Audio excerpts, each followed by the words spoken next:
Les supercellules sont les orages les plus spectaculaires de la planète. Elles prospèrent dans le chaos, alimentées par des vents qui défient toute logique.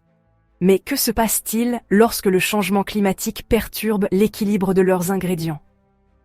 Et sommes-nous prêts à ce que ces orages déplacent leur fureur vers de nouvelles régions? Aujourd'hui, nous allons découvrir la science, les risques et l'avenir des supercellules, et pourquoi elles sont plus importantes que jamais dans notre monde en mutation. Allez, accrochez-vous, chasseurs d'orages, parce qu'on plonge dans le monde sauvage des supercellules, les Beyoncé des orages, les vraies divas de la météo. Ces orages sont rares, ils sont spectaculaires, et oui, ils exigent le respect. Leur puissance provient d'un noyau tourbillonnant appelé mésocyclone. Imaginez un orage ordinaire qui va à la salle de sport, se charge en stéroïdes et décide qu'il est la star du spectacle. Les supercellules ne sont pas là pour une petite bruine.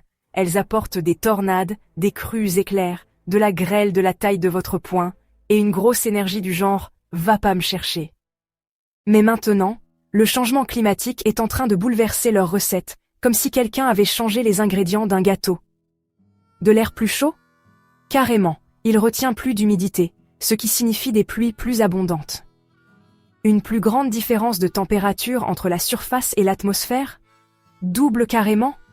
Ça suralimente l'instabilité, rendant ces orages potentiellement plus forts et plus effrayants. Mais voici le rebondissement. Alors que le changement climatique augmente l'énergie des orages, il perturbe également le cisaillement du vent, l'ingrédient magique qui fait tourner les supercellules. Dans certains endroits, un cisaillement du vent plus faible signifie que les orages pourraient ne pas devenir de véritables supercellules. Mais dans d'autres régions, oh, là, on déroule le tapis rouge pour encore plus de drames météorologiques. La Tornado Alley aux États-Unis en est le parfait exemple. C'est comme si les orages faisaient leurs valises et se dirigeaient vers le sud-est, là où l'air chaud du Golfe leur dit « Bienvenue chez vous ». Cette migration orageuse pose de gros problèmes aux communautés qui n'ont pas l'habitude d'être frappées de plein fouet, exposant les failles des infrastructures et de la planification des secours. Maintenant, parlons des dégâts. Quand les supercellules piquent une crise, les coups grimpent en flèche. Les tornades peuvent rayer des quartiers entiers de la carte, la grêle détruit les voitures comme si Mère Nature s'était mise au baseball, et les crues éclairs transforment les rues en rivières. Et si ces orages augmentent en intensité à l'avenir, eh bien, disons qu'il est temps de prendre l'adaptation au climat au sérieux. Nous avons déjà une technologie de prévision météo de pointe qui sauve des vies, mais il nous en faut plus.